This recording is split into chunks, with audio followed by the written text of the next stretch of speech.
Okay, now, welcome back to the sweet spot, everyone. This is Trust Yourself Thursday. And you're in a series here at the sweet spot, a great series. I know you're having fun because I know I am. I'm Dr. Dillard-Suite. I'm a board certified psychiatrist, but I'm hanging out here with my wife, Darcel Dillard-Suite. Darcel has been my partner and my soulmate in life for so long. Darcel, welcome. Thank you for having Welcome. me. Thank you. Thank you. Absolutely. It's been fun having you here on the sweet spot. We've been just sort of shooting the breeze about the sweet spot and talking about the themes of the sweet spot. And all week long, we talked about different themes. Monday, we talked about making your move. Tuesday, we talked about taking action. Yesterday, Win It All Wednesday, Wisdom on Wednesday, we talked about what winning is all about. And today, Darcel, I'd love to spend a few minutes with you talking about trust. Today is Trust Yourself Thursday. And the reason I came up with the idea of Trust Yourself Thursday is that winning, making your move, and taking actions are all based on having a level of trust. We go through this world based on trust. We have to trust our parents, our caregivers. We have to trust our friends, colleagues. We have to trust the universe. When we step out there, we have to trust that we can come home safely. And increasingly, this world challenges trust. You only have to turn the TV on right now, and you could be really afraid to trust and not know what to trust and how and where to trust. So, coming back to self trust and figuring it out is what we want to spend a few minutes with today. And I'm going to ask you because I find you to be an extremely trusting person. You're extremely caring. I know you. I've lived with you. We're soulmates, and I experience you as super trusting. And I wanted to ask you if you think that you're too trusting, or do you? Because sometimes I tell you that, Dustin, I think you're too trusting, but maybe I'm wrong on that. Is there such a thing as too trusting? I would have to say yes. I think that as you grow older, you think about a child, a baby. I just spent a little time with my niece, and she's just 1 years old. She is trusting that her father's going to hold her. She's trusting that when I pick her up, I'm not going to drop her. There's a Mhm. lot as a child that you begin to develop trust issues, that you're not going to fall, that they're going to feed you, they're going to pick you up when you cry. So we learn in these very formative years how to trust. So therefore, I was a really big truster as a child. I Mm. always knew they were going to pick me up. They always were going to feed me. I never had to worry about someone not picking me up from school. There was a system in place that took care of Darcel. So overly trusting can become an issue because when your world is built around a system where it just holds you, you have confidence in that system.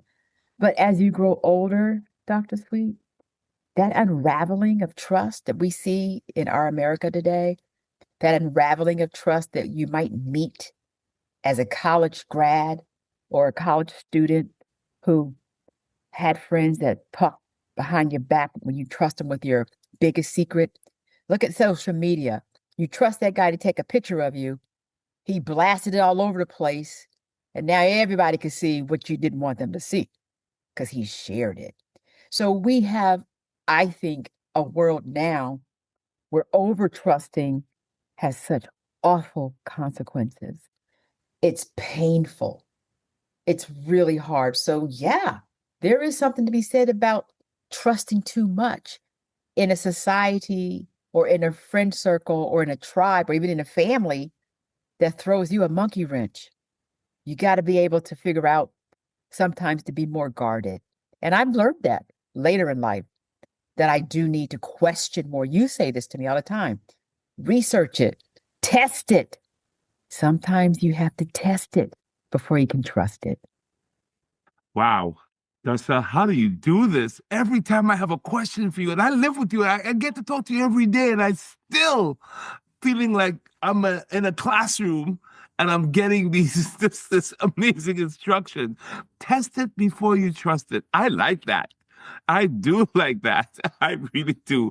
I feel because as a Christian, being in this Christian world, it's just so difficult because we're taught to trust and not lean not to your own understanding and trust God and all that. And listen, I love the Lord, and obviously we both do. And just as we mature, we learn that, you know, okay, yeah, we should be trusting, but keep your eyes open, right?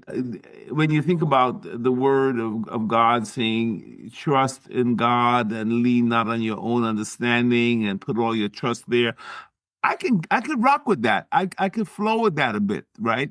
But I gotta tell you, David in the Bible had to fight off lions and bears and tigers, and he had to kill Goliath. So to me, there are moments in the real world where that trust has to be, as you say, you have to test before you trust. And there are places where you just do not trust or put your trust, right? Even this whole idea of trusting God, maybe don't put your trust in man, don't put your trust in things, don't put your trust in anyone, because in some ways, I have an attorney, one of our attorneys, listen, I remember I was going through some legal stuff. I remember my attorney turned to me one day and he said to me, Derek, trust no one. And it kind of stuck with me. And it was at a vulnerable point when I was definitely really feeling betrayed, super betrayed. And when you hear something like that, trust no one, in the middle of being betrayed, it made sense. And I've had to work not to make that a rule, not to make it a rule. You were testing the trust. Yeah. And Yeah. we do have to test the trust. We can't always just walk out there and just believe that it's going to be okay. You want to believe. Listen, you were talking about the biblical background that we both have, and many out there listening have also, like I said, whatever you believe in. But there is also a phrase and a notion around yield not to temptation. So sometimes even that temptation, do you really trust going? Should you? Should you not? Just the very definition of the word temptation. Mm. So we're tempted to always trust. I'll put Mhm. it that way.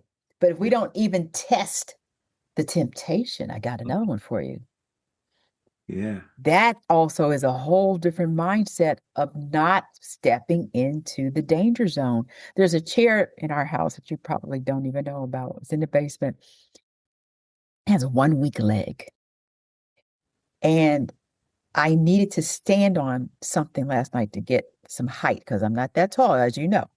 So I pulled this thing out and I looked at the leg and I remembered this thing is compromised. It looks good. Mhm. But I was so tempted to put it on the floor and step onto it and take the chance. And you know what stopped me from doing that? I realized if I break my neck and get on this thing and have you come down these steps and find me on the floor when you knew I knew that there's a possibility of it not being able to hold my weight, you would look at me and say, where's your logic? So testing the temptation, I was tempted, but I Mm. had to test the consequences and think about it. So, yeah, I didn't want to trust it. I wanted to trust it, but I should not have trusted it. And I think life gives us these moments. This was a moment with a little silly chair, but there are moments that we deal with people, some shady folks out there. You can't trust them Yeah. all. Yeah. I feel like this is a very real conversation because I didn't want to get up here on Trust Yourself Thursday and just talk about all this flowery stuff about trust. It's rugged. It's difficult. It's hard to rebuild trust once it's lost. Let's say trying to put toothpaste back into the tube. It's not that easy. But yet and still we're called to do that, even when we're betrayed based on our faith, is to find a way to trust again. Maybe we won't go down the same path maybe we would have our eyes open, but we would still have love in our heart. I think love has to be in there, but with wisdom, knowing how to proceed, right? Knowing how to proceed, because I feel as if when I've been betrayed, and I've always been surprised, you never get betrayed by people you don't like or people who don't really matter to you. It's always the person that you would never suspect, never dream could possibly do that. And that's in literature too. It's always the person closest to you, right? You know, Iago or Judas or whoever it is, Brutus, whatever, you know, these characters, they all are folks that are close. And so as we think about trust, I also think that trust involves risk, and it's a risk that you have to take. You can't not, especially when you're a baby. You started this conversation off of being a baby. When you're a baby, you have no choice, right? You kind of like, you have to. You have to pray that the person throwing you up in the air is good or not. Withdraw their hands or do stuff, right? So there's that. But as you said, as you grow up into the world, you it's about testing that trust, what to do, what not to do, and also vice versa. Your trust gets tested too. And when it doesn't work out, and when the trust is broken, that's when we see who we really are. That's when we see what we're made of. Because I know when my trust is broken, it's really hard for me to forgive. I have to really work hard to forgive. I'm very pleasant. I try to be really cool, but I have to do a lot of work to close that gap and that wound. And they always say forgiveness is for you, it's not for the other person, but it takes work. It It takes work. it does take work, Yeah. and that's part of the fabric of life, right? Trusting Mhm. ourselves enough to even do the work. Yeah. Yeah. Have you ever been in a situation? I don't need you to call names or anything, right? But I wanted to ask you this question as we close out here on Trust Yourself Thursday. And I love the fact that we're not trying to give solutions here. We're just trying to grapple with trust. Have you been in a situation, Darcel, where you lost trust with somebody and then you regained it and it was better after you came back? Like, maybe you never had that scenario because some people, they're never able to get back. But I'm wondering if you can think of a time when maybe you lost trust with somebody and then you regained the trust with them and it turned out to be better and that there was a lesson learned and that you saw something. Or no. It's okay if it's a no, because we ain't got to make nothing up here. Well, I have both scenarios. I have those Uh-huh. where, and I hate to say those because there's more than one, where the trust was broken and then we go back and things do get better. But even in the betterment, even when you're saying it's okay, you always have a thread of caution because you've been bruised. And Mm, remember, with scars, I used to do a workshop where I used to crumple up a piece of paper. And no matter how you uncrumple it and spread it out, it has wrinkles all in it, Dr. Sweet. Those are the mm, scars. So mm, when we have a trust issue, we're scarred. So we're not going to actually have that perfection of a clean slate and a smooth piece of paper again. And that's that memory, right? So mm, yeah, I've had those relationships where I still remember, and that's the backbone resilience to make sure I don't get hurt again. That's the one scenario. The second scenario is you get the trust, they break it again. mm, They hurt you again. I've been in mm. scenarios where I've done a dance of hurt and hurt and hurt and hurt and Uh, hurt. mm. And then you wake up and say, what am I, boo boo the fool? When am I going to get out of this? This is on me. This is on me now. What am I getting out of this? Constantly getting hurt and just stepping right back in the ring. Hey, Duh. Darcel, I'm gonna tell you right now, nobody has ever heard about Boo Boo the Fool on the Sweet Spot. This is probably the first time we heard about Boo Boo the Fool, okay? But I get it. I Well, get it. listen, we can learn from Boo Boo the Fool. So I had to learn from my foolishness of not loving myself enough to take that step back. Mm. And there has to be a stop zone.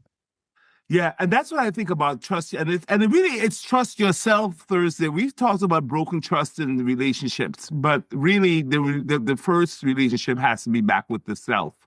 And if you've been betrayed or you've been hurt, it does take time to heal, and that as you said, it's like crumbling up the paper or trying to put the toothpaste back in the toothpaste container. It's not going to be the same. There can be a beauty about rekindling and forgiveness, and absolutely we must. It's part of our own growth, because if you hold on to distrust in the body, there are biological, psychological, even social, and maybe even spiritual ramifications about holding on to distrust. But that does not mean that we don't have to be wise, right, and careful and build differently. We did a series about how pressure changes you, and one of the things we realize is that you're different after the betrayal, and that's okay if you're slower to warm up. If you don't, if you're testing things before you go out, that's not, you're not being paranoid. You're being wise. You're being discerning, and you have a right to be that way.